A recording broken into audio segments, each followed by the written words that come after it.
fallos, posibilita una aproximación con la Real Comisión que complete a un tribunal. Escuché en alguna oportunidad, como en una manifestación sufragista, la afirmación de un magistrado que señalaba que aun y cuando él entendía racionalmente la exposición de algunos argumentos meramente jurídicos para la resolución de algún caso vinculado con una candidatura, él excluía de sus reflexiones y de sus calificaciones esa posibilidad porque precisamente su vida profesional había variado ostensiblemente por la designación que alguien había hecho para que integrase esa corte, y en gratitud a esa designación él no podía asumir otra conducta más que la de adscribirse a ese proyecto político. A eso es justamente a lo que me refería. Ahora, en torno al hecho, de que no se, dentro de la exclusión étnica y de las políticas de género como un imperativo o como una necesidad para conformar el Estado de Derecho, eso es verdaderamente obvio. Yo creo que el Estado de Derecho parte de una suprema consensuación colectiva, que precisamente las constituciones son el reflejo de un acuerdo colectivo que posibilita la estructuración del Estado de conformidad con los criterios de igualdad, de participación y de no exclusión, de tal cuenta que lamentablemente la sociedad guatemalteca se ha caracterizado por su estructura patriarcal y altamente discriminadora. Obviamente la conformación de un Estado de Derecho implicaría la superación de esos obstáculos de manera radical. Gracias, licenciado. Me preguntan aquí para el embajador McFarland, porque usted abordó ya este tema. ¿Qué puede decir Estados Unidos respecto a las armas para el crimen organizado tanto en México como para Guatemala? ¿Son compradas en Estados Unidos?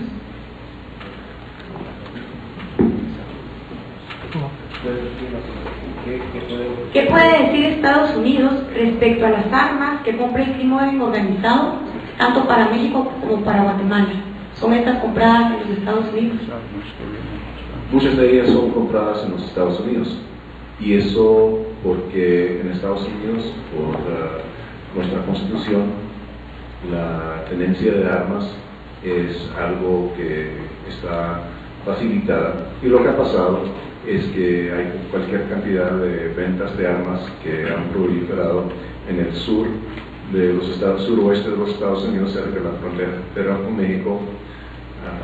Algunas son tiendas, otras son ventas de armas de segunda mano, y lamentablemente muchas de esas armas terminan en México y más al sur. Otro problema que es en esta región es también la venta o gente que ha conseguido armas que fueron introducidas a la región hace 20 o 30 años. Pero sí, el problema y la responsabilidad de los Estados Unidos en la cuestión de armas es algo que reconocemos. Estamos tratando de responder a eso a través de mayor investigación en ventas que sí son ilegales, porque están cruzando la frontera, en tratar de compartir información con autoridades mexicanas. A través del Plan Mérida también vamos a tener más canales para compartir información con las autoridades de Guatemala y otros países, pero es un gran problema y es nuestra responsabilidad. Gracias, embajador McFarland. Magistrado Barrientos, preguntan si serán los jueces vitalicios una solución al sistema.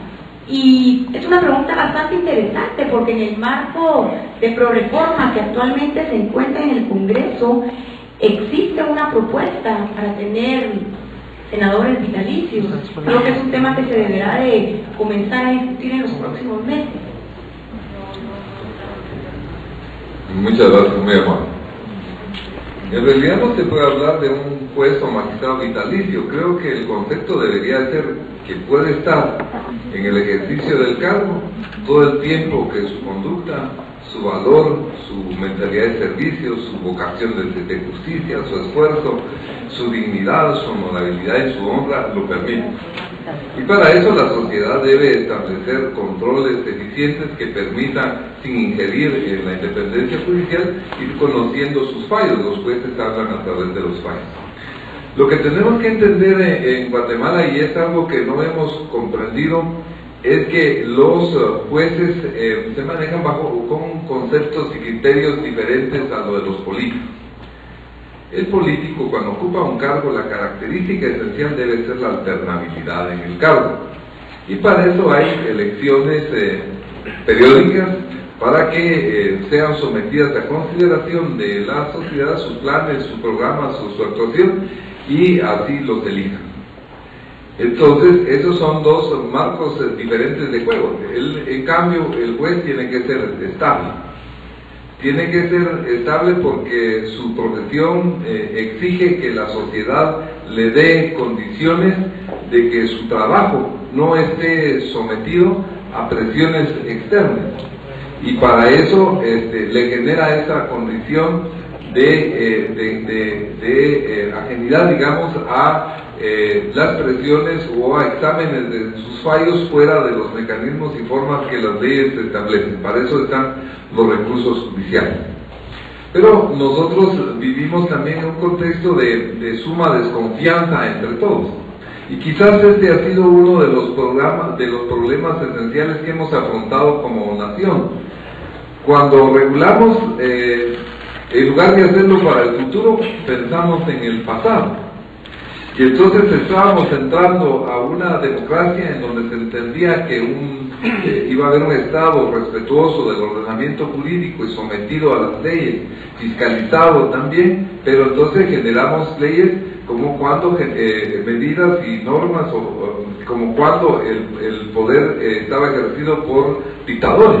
6 horas para presentar a una persona ante la autoridad competente, eso no es posible investigar nada.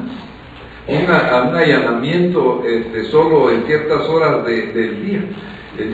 No vimos para el futuro, regulamos pensando en el pasado. Cuando tuvimos el Código Procesal Penal y estábamos creando la nueva estructura del Ministerio Público, entonces hicimos un Ministerio Público amarrado, previendo que pudiera desarrollarse y que pudiera estar a cargo, y en eso también inciden ciertas visiones de control político de las instituciones, porque hay en la mentalidad del poder político de turno la idea de guardarse la llave de la última palabra del sistema de justicia, y entonces van generando una serie de medidas o de instrumentos o una maquinaria que va impidiendo el desarrollo de la justicia. Estos son obviamente algunos de los problemas. Debemos pensar que una persona que trabaja bien, en el caso de la judicatura, debe mantenerla hasta que su conducta obligue genere, propicie y provoque su destitución. Gracias. Doctor Castresana, preguntan por qué la CICIG no ha hecho alusión a las hermanas Torres y su vinculación en la presión de nombrar magistrados. Pues porque somos una institución internacional y procuramos ser respetuosos con las instituciones y con los individuos. Yo lo he dicho hace un rato y lo reitero, en el procedimiento de selección de la Corte Suprema y de las Cortes de Apelación, insisto, me ha encantado la frase del magistrado Barrientos, no se estaba dilucidando desde el poder cuáles eran los mejores árbitros, sino que se estaban repartiendo un espacio de poder exactamente igual que, en la medida en que pueden, se reparten el Congreso de los Diputados por un procedimiento naturalmente electoral, homologado y lo que se quiera. Yo no creo que sea un problema de individuos, yo creo que la presión del gobierno por colocar sus candidatos es natural en un Estado de Derecho, ocurre en casi todas partes, siempre y cuando existan los filtros correctores para que esos candidatos sean los idóneos. A nadie escandaliza que los magistrados del Tribunal Supremo en Estados Unidos los proponga el presidente. porque luego el Congreso los atornilla para asegurarse de que no lleguen los que no sean idóneos.